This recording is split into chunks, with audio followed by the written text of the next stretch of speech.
Hey, it's Neil Lemons with I Live in Dallas, and we are here today at the Dallas Handmade Arts Market. We're with these lovely ladies. We really like their booth. It's some interesting gourd art. So a few questions we have for you. Please tell us your names, the name of your company, and then how you came up with the idea for your gourd art, and then what's the process behind it? I'll go first. We're sisters, and since I'm the oldest, I get to go first. I'm Kathy Newmeyer. I'm Linda Moore, and we are Le Gourdon Bleu. And actually, we just started about 2 years ago. We used to go to California and visit our sister and pick up some solid colored, really beautiful gourds, and we decided one year we'd plant a couple of seeds in our yard and see how it went. And that was, I think, about 4, maybe 5 years ago. Right. They take about 9 months from seed in the ground to actually drying, and then you get to open them up or do whatever. And you you're grow do. them now, right? We grow them. Mm-hmm. Yeah. That's amazing. That's awesome. And I'm seeing some sort of functionality. Am I seeing lamps here? We call them night lights. Night lights. Okay. Cool. We started with solids that we just did decorations on. Then we started opening them, making lids, making them containers, and we just gradually went into making night lights. And those seem to be, the most popular thing because it's not only a piece of art, but it's a functional item. Functional art's huge. Yeah, obviously, yeah, and it's beautiful. I mean, we have a great love of the mighty gourd, and we're digging it. What's your creative process? What inspires you to paint a gourd a certain way? Well, sometimes the gourd kind of talks to you. Okay. And sometimes, you just happen into something that works for you. You can get inspiration from a picture. We'll see a design on something, and then it just kind of grows from there. So literally grows from there. It literally grows from there. Truly. So I know that gourds end up having sort of this spongy thing in the middle.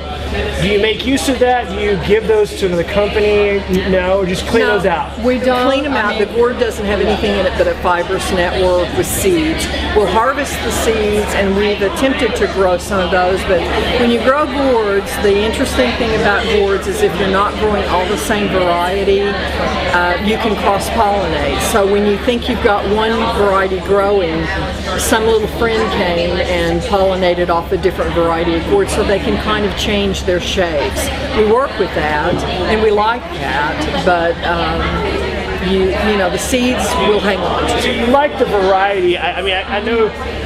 Small Is there, do you have a preference, or the larger ones, or the more skinnier ones, or is it you just like the variety?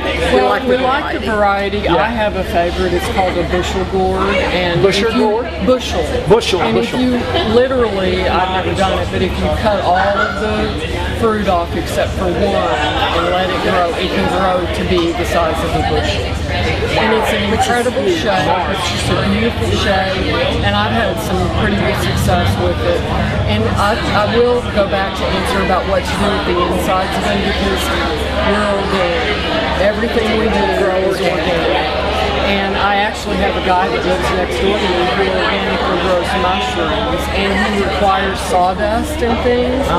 And I'd love to give him the stuff that I put out of there, or the dust that is created from cutting, but mushrooms require such sterile environment, I can't do anything with it. If anyone has a suggestion. So you're still thinking about what you're doing? We definitely do a recycle. You're thinking about it. That's great. We love to do that. Awesome. Yeah. Well, that's great. We really appreciate. How can people find you? Of course, the Dallas Handmade Art Market, but anywhere else? You have a website? We do have a website. Okay, what's that? www.legourdonbleu.com. legourdonbleu.com.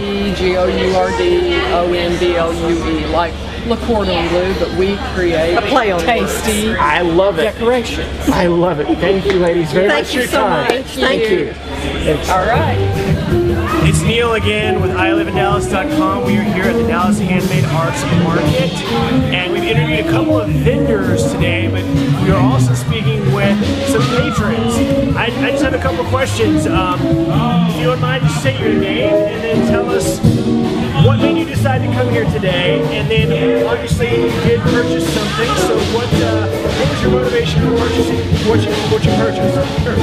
My name is Greg Dunn, and I came out because I have an appreciation for having items in my home that are things that people have made, things that people have put their heart and soul into, that means more to them than just a product that might be just a mass-produced product that you would find of an semi-artistic value at any department store or anything like that. I wanted to have things in my home that are items that people put part of themselves into. And so I bought a photograph.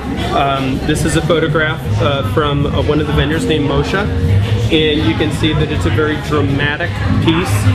You've got a lot of dark colors with some blue clouds with some black accents, and it was a very dramatic piece, and it just really kind of resonated with me when I saw it, and I can't explain why or how, but it was just something that I looked at and said that, you know what, I'm glad I came out today, because if I hadn't, I would never have this piece, and it means something to me, and it means something to me that it's part of Moshe, that she saw it, and that she took that photograph, and that she made those colorful accents to it, and it's going to be a great piece in my home. Greg was showing this to me earlier, and I thought it was very, very interesting. I liked it a lot. I did not actually recognize where it was from originally. However, it's back in my old stomping grounds. This is actually the Denton Courthouse on the square. So about 30 miles from here. But yeah, she's really taken a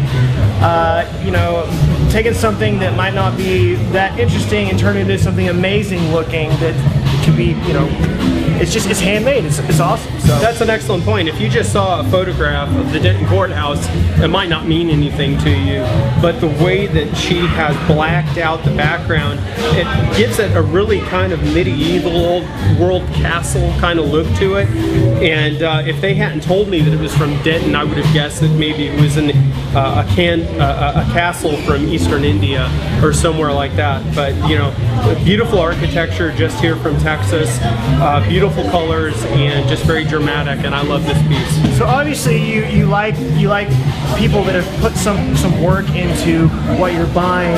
So are you normally a big art fan, or you just really appreciate the fact that these people are craftsmen at what they're doing? Yeah, I'm not normally a huge art fan. I look for certain pieces for my home. I'll look at a wall and say, I need something here that's dramatic. I don't really necessarily have an idea in my mind. And when I saw that Dallas Handmade Arts was opening, I thought, well, you know what, I'll come out, maybe I'll find something, and if I do, it'll be something that someone has put their heart into, and it'll be something from a true craftsman, and not something mass-produced, and just really love this piece.